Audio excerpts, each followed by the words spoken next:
मंजू वर्मा, सहआचार्य, राजकीय कला महाविद्यालय सीकर। अपना टॉपिक चल रहा था मौर्य साम्राज्य। मौर्य साम्राज्य के अंतर्गत चंद्रगुप्त मौर्य की विजय अभियान चल रहे थे।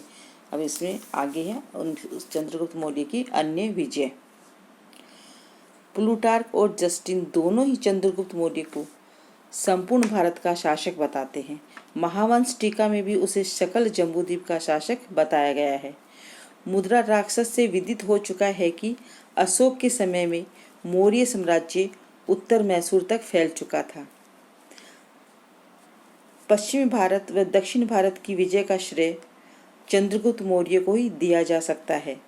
नेपाल भी चंद्रगुप्त मौर्य के अधीन था। बंगाल पर चंद्रगुप्त मौर्य के अधिकार की पुष्टि महास्थान अभिलेख से होती है। अवंती पर नंदों व मौर्यों के अधिकार की बात भी सर्वमान्य है। नेक्स्ट है साम्राज्य विस्तार। अपनी विजयों के परिणाम स्वरूप चंद्रगुप्त मौर्य ने अपने साम्राज्य की सीमाओं का दूरस्थ प्रदेशों तक विस्तार किया। उसका साम्राज्य उत्तर में हिमालय से दक्षिण में मैसूर तक व पश्चिम में हिंदुकुश, पूर्व में बंगाल तक विस्तृत था। अफगानिस्तान में बलूचिस्तान का विस्तृत भूभाग, संपूर्ण पंजाब, सिंधु प्रदेश, कश्मीर, नेपाल, गंगा यमुना का दोआब, मगध, बंगाल, कलिंग, सौराष्ट्र, मालवा तथा दक्षिण भारत के मैसूर तक का क्षेत्र चंद्रगुप्त के मौर्य के साम्राज्य के अंग थे। वह संपूर्ण भारत का सम्राट था। अगला है चंद्रगुप्त का धर्म। वह एक ब्राह्मण था और वर्णाश्रम में विश्वास रखता था। जैन ग्रंथों के अनुसार अपने अंतिम दिनों में चंद्रगुप्त मौर्य जैन धर्म का अनुयायी बन गया था। कुछ बौद्ध लेखकों को यह आरोप लगाया गया है कि उसने बौद्ध धर्म के प्रचार को मर्यादित करने के लिए उस पर कुछ प्रतिबंध लगाए थे, परंतु उपलब्ध साक्ष्यों से विदित होता है कि इस समय बहुत से असामाजिक तत्वों ने बौद्ध धर्म की दीक्षा लेकर राज्य एवं सामाजिक व्यवस्था के लिए खतरा उत्पन्न कर दिया था, इसलिए उसे ऐसा करना पड़ा। इसके पीछे धार्मिक असहिष्णुता की भावना नहीं थी। अगला पॉइंट है चंद्रगुप्त मौर्य का शासन प्रबंध। इतने विशाल साम्राज्य को इतने दीर्घ काल तक सुव्यवस्थित रखना उसकी सुसंगठित शासन पद्धति थी, जिसकी जानकारी कौटिल्य के अर्थशास्त्र व मेगास्थनीज की इंडिका और अशोक के अभिलेखों से प्राप्त होती है। बौद्ध व जैन ग्रंथों से भी उपयोगी जानकारी मिलती है। अगला पॉइंट है केंद्रीय प्रशासन। शासन का सर्वोच्च राजा होता था। केंद्रीय शासन का स्वरूप राजतंत्रात्मक था। राज्य की सभी शक्तियां व व्यवस्थापिका, कार्यपालिका, न्याय संबंधी राजा में ही निहित थी। राजा की इच्छा कानून नहीं हो सकती थी। राजा कानून का रक्षक होता था। कानून का आधार वेद, स्मृति, सदाचार और शील था। राजा की सहायता के लिए मंत्रियों व मंत्री परिषद होती थी। अगला है राजा। राजा सर्वोच्च पदाधिकारी राजा होता था। राजा उच्च कुल का हो, उसमें देवी बुद्धि हो और देवी शक्ति हो, अतः उत्साही और धार्मिक, सत्यवादी, परस्पर विरोधी बातों से परे हो, दृढ़ बुद्धि, विनम्र और न्यायप्रिय हो। चंद्रगुप्त में उपयुक्त सभी गुण विद्यमान थे। कार्यकारिणी के अध्यक्ष रूप में वह राजा के समस्त उच्चाधिकारियों की नियुक्ति, पदोन्नति करता था। राज्य की आय व्यय, गुप्तचर व्यवस्था आदि का ध्यान रखता था। राजा को कानून बनाने का अधिकार भी था। अगला है मंत्री परिषद। अशोक के अभिलेखों में इसके लिए परिषा शब्द का प्रयोग किया गया है। परिषद की मंत्रणा को गोपनीय रखा जाता था। परिषद में बहुमत के आधार पर निर्णय लिए जाते थे। राजा को बहुमत के विरुद्ध भी कार्य करने का अधिकार था। मंत्री परिषद में सदस्यों को 12,000 पर्ण वार्षिक वेतन मिलता था। अगला है मंत्री। दैनिक कार्यों के लिए नियुक्ति मंत्रियों को मंत्रीगण भी कहा जाता था। इन्हें 48,000 पर्ण वार्षिक वेतन दिया जाता था। किसी भी काम के करने से पहले राजा इनसे सलाह अवश्य लेता था। ये राजा के मंत्रणदाता व सहायक होते थे। अगला है अन्य पदाधिकारी। कौटिल्य अर्थशास्त्र में 18 मंत्रियों का उल्लेख हुआ है। मंत्री और पुरोहित इन दोनों पदों पर चाणक्य ही सुशोभित रहा होगा। दूसरा है समाहर्ता यानी जनपद का मुख्य अधिकारी, जिसका काम राजकीय करों को एकत्र करना था। तीसरा है सन्निधाता, राजकोष का मुख्य अधिकारी। चौथा है सेनापति। पांचवा युवराज। छठा प्रदेश था यानी न्यायाधीश फौजदारी। सातवां है नायक यानी सेना का मुख्य संचालक। आठवां है व्यवहारिक यानी न्यायाधीश दीवानी से संबंधित। नौवां है कार्मातिक यानी विभिन्न कारखानों का संचालन।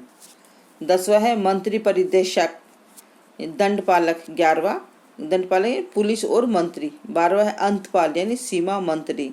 13वां है दुर्गपाल यानी रक्षा मंत्री। 14वां है नागरक यानी नगर का शासनाधिकारी। 15वां है प्रशासता यानी राजकीय आज्ञाओं से संबंधित। अगला है 16वां देवारिक यानी राजद्वार का प्रधान रक्षक। 17वां है आंतरवर्षिक यानी अंगरक्षकों का प्रधान। 18वां है आर्टविक यानी जंगल विभाग का अध्यक्ष। इन्हें 18 तीर्थ भी कहा गया है। राज्य के उच्च पदाधिकारियों के लिए अमात्य शब्द का भी प्रयोग किया जाता था। स्ट्रैबो ने लिखा है कि इन्हीं व्यक्तियों के हाथों में राज्य के पद, न्यायालय तथा संपूर्ण प्रशासन रहता था। कौटिल्य की शासन पद्धति में अध्यक्षों का स्थान भी महत्वपूर्ण है। स्ट्रैबो ने इन्हें मजिस्ट्रेट के नाम से पुकारा है। अर्थशास्त्र में निम्न अध्यक्षों का उल्लेख मिलता है। पहला है कोषाध्यक्ष। दूसरा है खान या धातुओं का अध्यक्ष। तीसरा मुद्रा पद्धति। नेक्स्ट कोषागार का निरीक्षक। नेक्स्ट पण्य गृह। नेक्स्ट वन्य उपज। नेक्स्ट अस्त्र शस्त्र के भंडार रक्षक या अध्यक्ष। नेक्स्ट तोल या माप।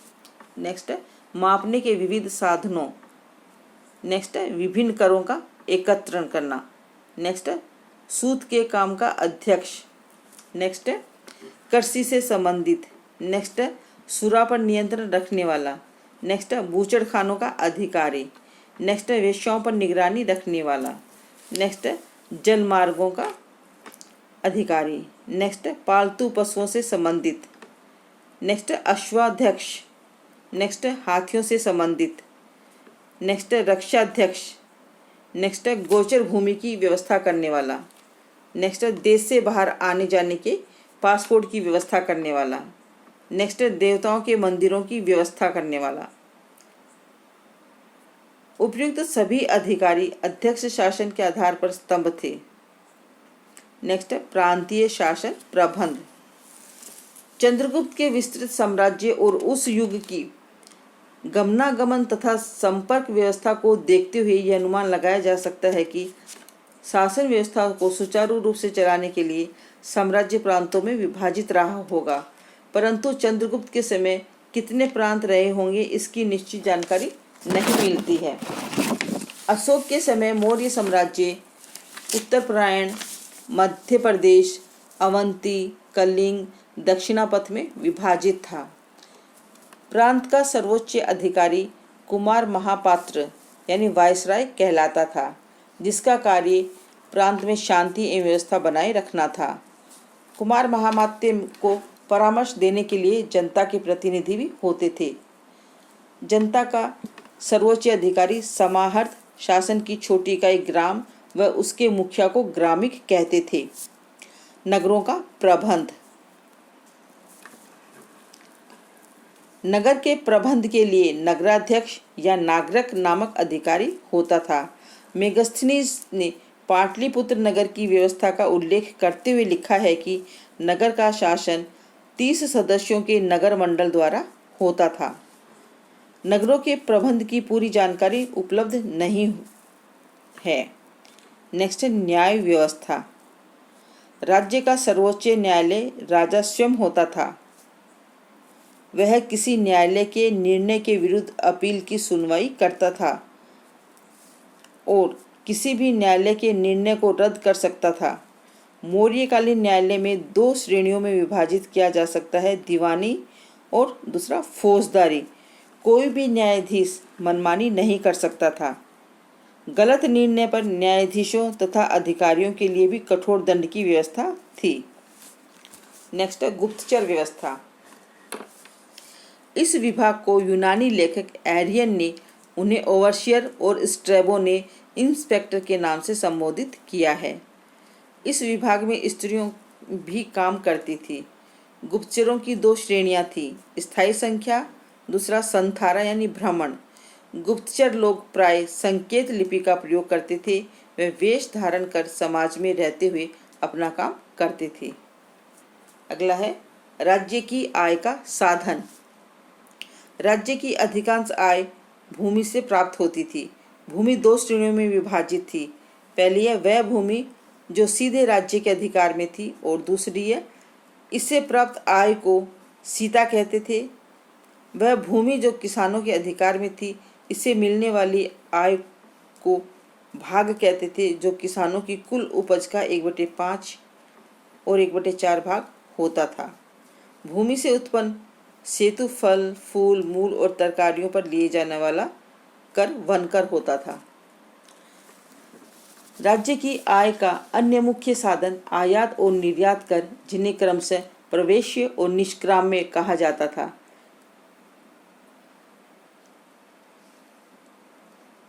राज्य की आय का मुख्य स्रोत रहा होगा। गिनकर बेचे जाने वाली वस्तुओं पर 9 सही 1/12 तोलकर बेचे जाने वाली पर 5% नाप कर बेचे जाने वाली वस्तुओं पर 6 सही 1/4 कर लिया जाता था। नगरों से प्राप्त आय को दुर्ग कहते थे। अन्य आय के स्रोत शराब, नमक, शिल्पकार, कसाई, घी, तेल, ज्वारियों आदि से अपराधों के लिए किया गया जुर्माना भी राज्य की आय का प्रमुख स्रोत था। नेक्स्ट है सैनिक प्रशासन। उसके सैन्य संगठन के 3 अंग यानी पहले दुर्ग, शस्त्रागार और तीसरा सेना थे, जो कि साम्राज्य की सुरक्षा की दृष्टि से अत्यधिक महत्वपूर्ण थे। उसकी सेना की संख्या 6,90,000 थी, जिसकी व्यवस्था के लिए 30 सदस्यों का एक सैनिक मंडल था। नेक्स्ट है जनहित कार्य। सार्वभौम सत्ताधारी होते हुए वह स्वेच्छाचारी व निरंकुश शासक नहीं था।